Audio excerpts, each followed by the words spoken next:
I jumped over the bench and sat down at my desk. मैं bench के ऊपर कूदा और अपने डेस्क पर बैठ गया. Not till then, तब तक नहीं. When I had got a little over my fright, तब तक नहीं जब तक कि मुझ में थोड़ा अपने भय पर काबू नहीं आया. Did I see that our teacher had on his beautiful green coat? मैंने देखा कि मेरे जो टीचर हैं वो अपने सुंदर हरे कोट को पहने हुए हैं. अपने सुंदर हरे कोट को पहने हुए हैं मतलब जब मैं बेंच पर कूदा और अपने डेस्क पर बैठ गया तब तक जब तक कि मुझ में थोड़ा डर पर काबू नहीं हुआ तब मैंने देखा कि मेरे जो टीचर हैं अपने सुंदर हरे कोट को पहने हुए हैं. His frilled शर्ट और वो अपने झालरदार कमीज को भी पहने हुए हैं. फ्रिल्ड शर्ट मीन्स झालरदार कमीज. And the little black silk cap और छोटा रेशमी कैप को पहने हुए हैं. ऑल एम्ब्रॉयडर्ड और सभी जो है उस पर कढ़ाई की हुई है. That he never wore except on inspection and prize days.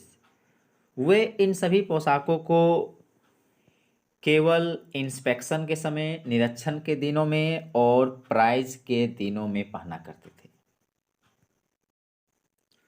Besides, the whole school seemed so strange and solemn.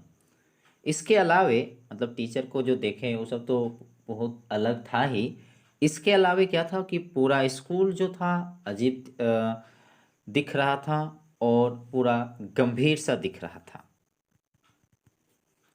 But the thing that surprised me, किंतु जो चीज़ मुझे बहुत ज़्यादा आश्चर्य किया was to see on the back benches that were always empty the village people sitting quietly like ourselves. किंतु एक चीज़ जो मुझे बहुत ज़्यादा आश्चर्य किया, सबसे ज़्यादा आश्चर्य किया वो जो था वो पीछे के बेंच जो प्रायः खाली रहा करते थे उस पर गांव के लोग शांत हमारी तरह बैठे हुए थे. Old Hauser with his 3-cornered hat. वृद्ध जो हॉसर वो आए हुए थे और अपने 3 कोने वाले टोपी को पहने हुए थे. द फॉर्मर मेयर और पूर्व के जो मेयर वो भी आके पीछे बैठे हुए थे. द फॉर्मर पोस्टमास्टर और पूर्व के जो पोस्टमास्टर थे वो भी आके पीछे बैठे हुए थे.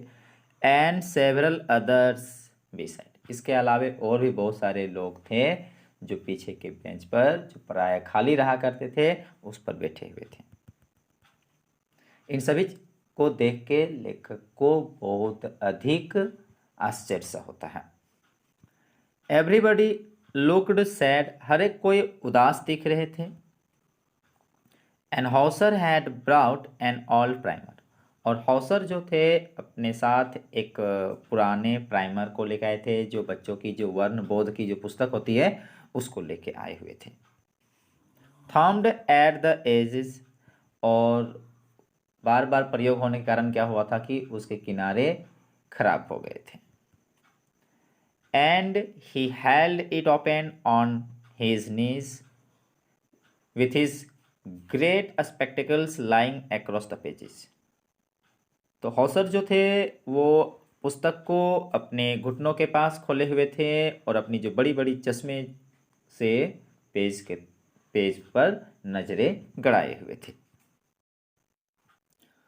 While I was wondering about it all, जब मैं इन सभी चीज़ों को देख के जब मैं आश्चर्य हो रहा था, M Hamel mounted his chair. M Hamel अपने कुर्सी पर बैठते हैं. And in the same grave and gentle tone which he had used to me. और उसी गंभीरता से, उसी जेंटल टोन में, उसी विनम्र आवाज़ में जिस आवाज़ में वो हमसे बात किए। और वो बोले, क्या बोले? My children, this is the last lesson I shall give you. देखो बच्चों, ये लास्ट लेसन है, यह अंतिम पाठ है जो मैं तुम लोगों को दूंगा। The order has come from Berlin to teach only German in the schools of Alsace and Lorraine। Berlin से यह आदेश आ चुका है कि अब जर्मन पढ़ाई जाएगी, अब केवल जर्मन ही पढ़ाई जाएगी ऑल्जेस और लॉरेन के स्कूलों में।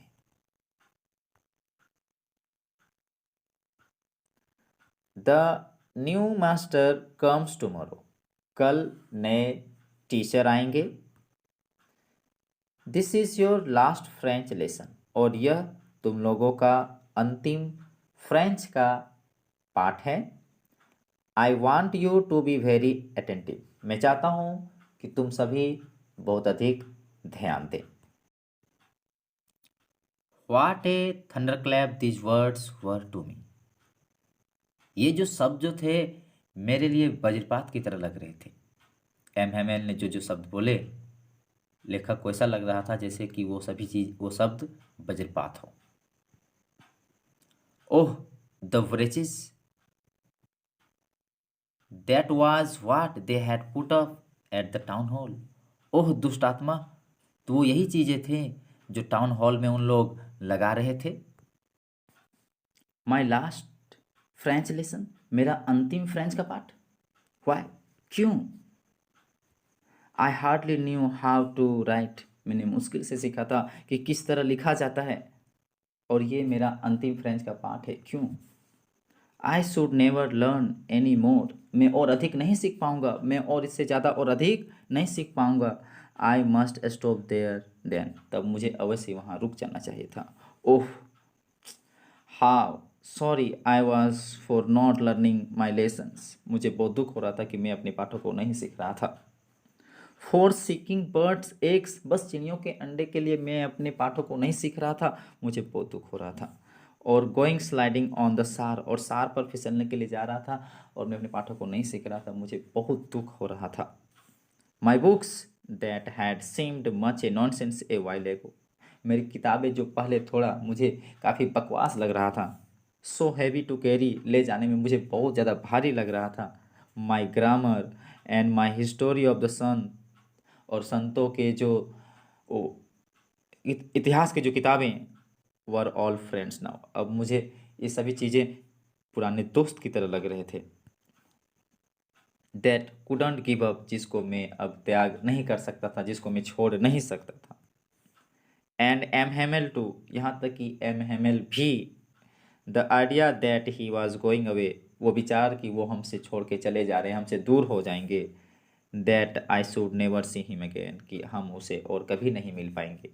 That I should never see him again, कि हम उसे कभी नहीं मिल पाएंगे, कभी नहीं देख पाएंगे। Made me forget all about his ruler, उस विचार से उनके सारे रूलर्स के विचार, उसके जो रूलर के जो बातें यादें जो थी, उसकी जो मारते थे रूलर से, सब कुछ भूल गए, सब कुछ भूल गए ये विचार से कि वो अब हमसे छोड़ के जा रहे हैं। And how cranky he was, और वो कितने खुड़ूस हुआ करते थे, कितने निर्दय थे, ये सारी चीज़ें भी मन से हट गए। बस सिर्फ एक ही विचार है कि वो हमसे छोड़ के चले जा रहे हैं, ये मेरा अंतिम पाठ है। ऐसा क्यों, ऐसा क्यों?